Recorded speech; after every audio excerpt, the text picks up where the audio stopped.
It's designed to make you feel guilty. And if you read my book, the God Virus, you know that guilt is the key ingredient in the infection cycle. It is intended to create shame in you. But let's look at the facts. The facts are that humans have thousands, maybe 10,000 sex acts for every live birth, especially if you include masturbation.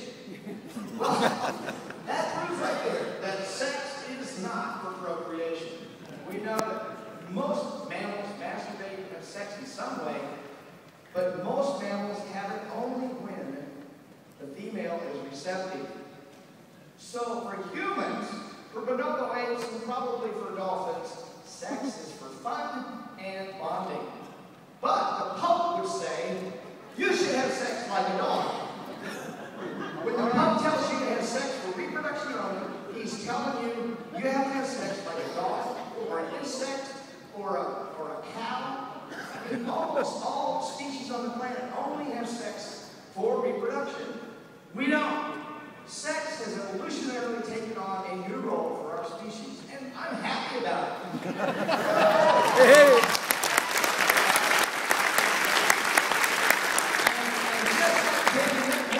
I like boots too. And our friend the Pope, the guy just doesn't know what he's telling us. He's telling us to act like animals. How many times have you heard religionists say, well, that's like an animal if you have sex outside of marriage, or if you have sex too many times, or if you masturbate, or you have premarital sex, any of those things, you say, well, that's like an animal. No, it's like a human. You are more human doing that than you are doing like the Pope says. Shame, fear, and guilt are the foundation of religious sexual infection, and it is a sexually transmitted disease. As you know, I've written about this in many places. Religion is only transmitted most effectively through sexual guilt, shame, and fear. It's always in religion's advantage to instill irrational fear in people's in fear of sex. It allows religion to install the guilt program and activate the full cycle.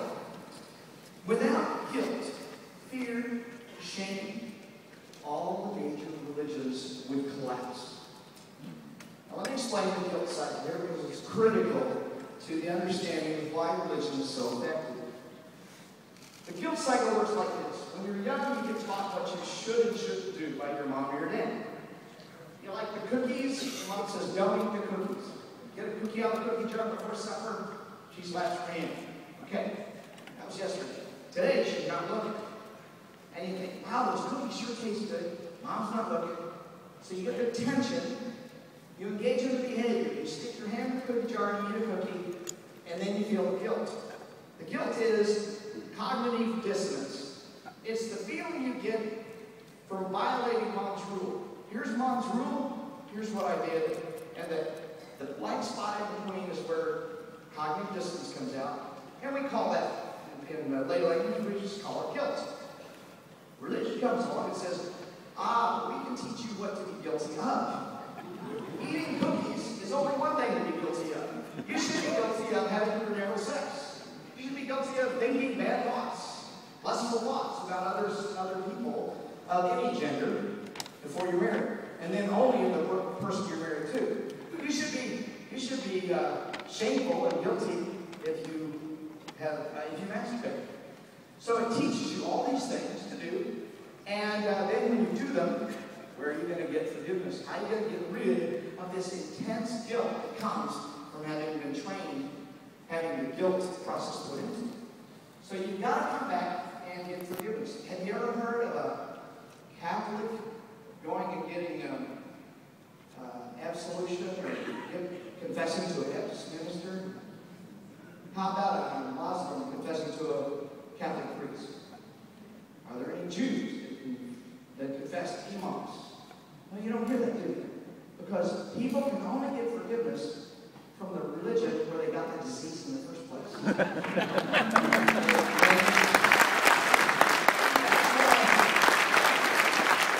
That's why I call it the guilt cycle. It brings you back to where you learned the guilt in the first place. It's the best con game ever invented. No psychologist could have done a better And it's been around for centuries. It's probably an evolutionary thing in the sense that religions have evolved. I'm not talking biological, I'm talking social evolution. I'm talking about memes, or memetics, if you will, from Dr. Dawkins. So the religion gives you the disease, then it says, we can cure it by giving you more of the disease. Come back to confession, read your Bible, go to Bible study, attend church. Now here's a quote I want you to memorize. You can take religion out of sex, but you cannot take sex out of religion. What would happen if the Pope woke up one morning and said, whoa, I had a great wet dream last night. I think we'll make masturbation legal. Or Ted Haggard woke up one morning and said, man, that prostitute I was with in Denver sure was nice. I think we'll make homosexuality legal. It can't happen. What would happen to the Catholic Church if they allowed sexual behavior of almost any kind without some kind of sanctions? What would happen to the Baptists, the fundamentalists, the evangelical, the Muslims, if they allowed homosexuality to be rampant and allowed homosexuals into their churches? So you're probably sitting there thinking, Daryl, what are you talking about? I'm not religious. Some of you have never been religious. You were raised by atheist parents. How does it apply to me? Well, here's how it applies. You are swimming in a polluted pool. The culture around you is polluted. I guarantee I have never met even a lifelong atheist that hasn't in some way been polluted by this culture we're swimming in. Many atheists are still infected, even if you've been atheist for years, you're still infected with the crazy ideas you heard when you were a kid. For example, you could have been an atheist, but you were in the 8th grade class, gym class, and boys were making fun of other boys who were caught masturbating. Oh, they're going to be homosexual because they are masturbating. That's a religious concept. And it's in the boys' locker room. And I don't care if you're an atheist or not, 8-year-old boys who get made fun of by other boys are going to remember it. You are now infected. It is that easy to infect a child with the crazy ideas that religion has. So, if you experience guilt or shame around your sexuality, you, my friend, are still infected with religion. I have had so many atheists come to me after they read this book or see one of my talks and say, I had no idea that I still had hang-ups. I had no idea why I felt this way about X, Y, or Z. A lifelong atheist since 14, came to me and said, I cannot do oral sex. And now I understand why. My Methodist mother, who let me stop going to church when I was 14, told me it was a sin, and I still can't get over that. That's religious infection. We act like Christians. We do it when we hide our sexuality, when we pretend we don't or didn't do something like have premarital sex to our kids or our grandchildren, when we let religionists condemn perfectly legal and normal sexual behavior without challenging them, and act ashamed of our own sexuality, including things like failing to admit we use porn. I use porn even as Jesus watches me. I think somebody said when Jesus was watching you, he may be getting off himself.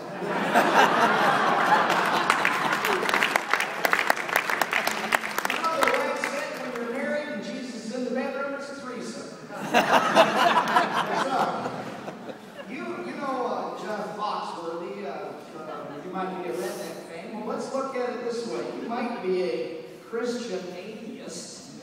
Think about that, a Christian atheist, if you feel guilty about masturbating. You might be a Christian atheist if you feel shame admitting that you enjoy porn. You might be a Christian atheist if you have difficulty talking to your children about sex or sexuality. You might be a Christian atheist if you have difficulty talking to your spouse or partner about sexual fantasies you would like to try. You might be a Christian atheist if you feel disgust around normal sexual activities. Now, this is confession time here, folks. Confession. And tonight at the costume party, you will know what I mean. Much more than I'm tell you a secret. Tonight you will. Of course, with discretion, I'm not asking straight questions, direct information, but how many of you does one of that apply to? Okay, about 40 to 50% of the people in this room raise their hands. Now, the people who did not raise their hands are in relationships with people who have those problems as well, if not more. So this applies and affects all of us. Religion's weak spot is sex and sexuality, like I said earlier. You can't take sex out of religion or it will collapse. So, don't let religionists dictate what we talk about. We can talk openly about our sexuality. Follow the lead of the gay community. I think the LGBT community is more open, more upfront about their sexuality. I absolutely love it. They don't.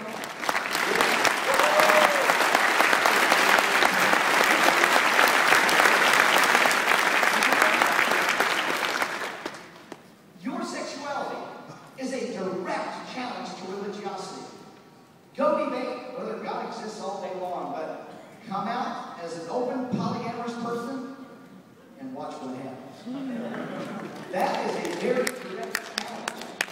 direct challenge to religion. Come out as an open homosexual and watch what happens. That's what sexuality does, is it challenges religion at its root.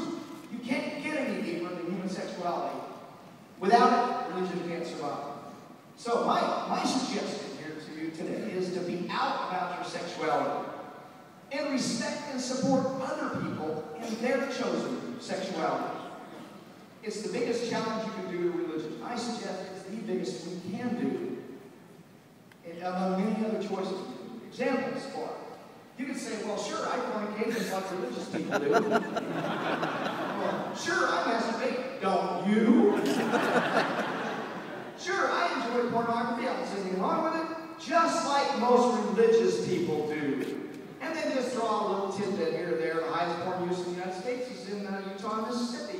What's that all about? Change the frame. Frame their behavior. Control of women's bodies and sexuality is one key to successful religious infection. Now, we've seen that all throughout this convention already, how much people talk about inhibiting birth control for women, shaming women, abortion, all that sort of stuff. We need to challenge this in ways that frame their behavior. Here's a way to frame it. A secular woman might say, sure, I take birth control because I like sex in or outside of marriage, just like you do.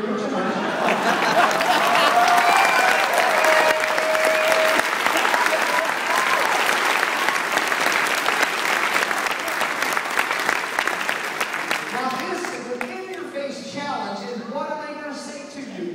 You're wrong, you're immoral? Well, if you're wrong and you're immoral, then their heroes have to be wrong and immoral too.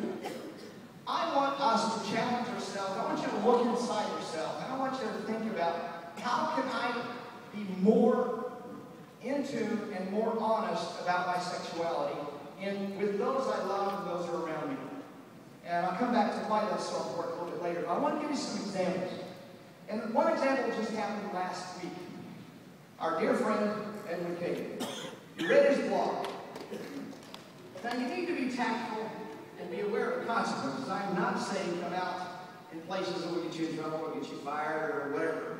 But I'm saying let's do what we can and examine yourself. Edwin Kagan came out last week in his blog and said, I was a nudist for many years. And I think that's great. I think that's honest. That's open. If you're a nudist, don't hide it. There's no reason, there's no shame in being a nudist. Now, when I was raised, my mom and dad was always sniggering about, we think they're nudists in the neighborhood, that sort of stuff. So I get this shame message from them. If you're kinky, be not ashamed. If you're anything sexual, be as open as reasonably possible with religious people. It's a direct challenge to their guilt-based lifestyle. If you're polyamorous, if possible, don't hide it. In casual conversations, you can say things like, sure, I talk to my children about masturbation and birth control. I told them how normal it is not to listen to other children when they say their religion says it's wrong. I said,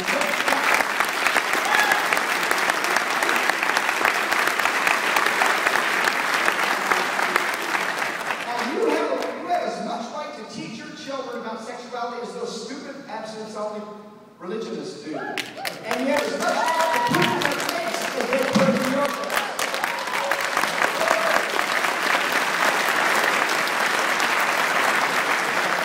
In conversation, you might say, my husband and I have been in an open relationship for 20 years. We enjoy it a lot. What's your problem? You and your husband haven't had sex in how many decades now? I am not a Christian. I am not bound by the Christian rules of sex and sexuality. I don't have to pretend that I follow their rules. I'm quiet.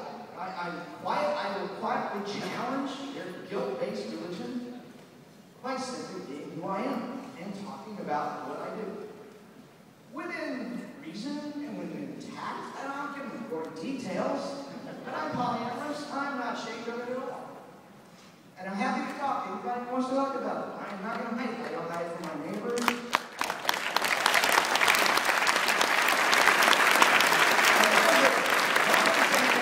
Here's a couple more. These are courageous people. I am in awe of the courage of Marianne Namazi and her calendar is here. And two of my friends who are right here in this room volunteered to step up and challenge patriarchy all around the world, but it's just as much needed to be challenged here with the calendar. How many of you are familiar with the calendar? Okay. Some of you are. Okay, go buy it. Get online. Let people know about it. Advertise it. So, anyway, moving right on. The sexual challenge. If someone is racist in front of me, I will challenge them. If someone is sexist, I will call them on it. If someone is sex negative, I'll call them on that too. That's just as important. Let people know you are a sex positive person and you will stand up for that value system, that view of sexuality.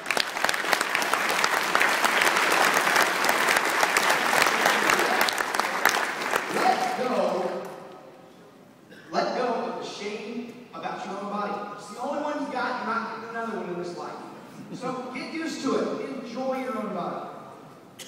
Let go of judgment of others' bodies, sexual preferences, and kinks and desires.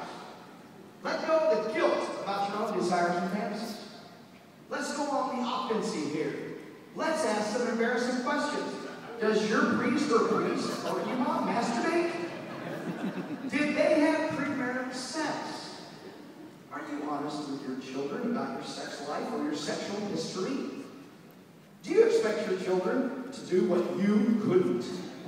I mean, those are honest questions. Be honest with your children and your grandchildren. Tell your children you had several lovers before you got married. Tell them you masturbated since you were 12 years old. Be and act comfortable. Somebody started earlier. Be and act comfortable with your sexuality. If you act ashamed of your sexuality, your children will get the message no matter what your words say. Challenge your shame. Get the guilt out of your system. You feel shame or guilt is generally related to religious training and ideas. Your shame or guilt helps perpetuate the culture of sexual oppression. You are participating in this culture of oppression because you're not getting rid of this religious guilt that you've combined. Your inability to be open and honest about your sexuality is a continuing sign of religious infection, a residual infection, if you will. So why did I write Sex and God, to wrap it up here? To help you and those you love get over the residual effects of religious sex. To begin to build a framework for secular sexuality. To celebrate positive, natural sexuality. And to encourage secularists to be open and proud of their sexuality, free of religious shame and guilt. We are unique. We are secular sexuals.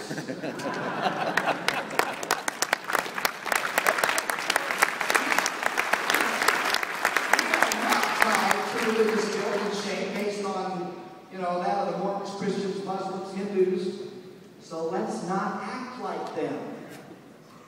I am a sex-positive atheist, and I'm proud of it. I am a secular sexual. And I would like to suggest we start thinking in those terms, even using the term secular sexual, as opposed to a Catholic sexual, or a Baptist, or a Muslim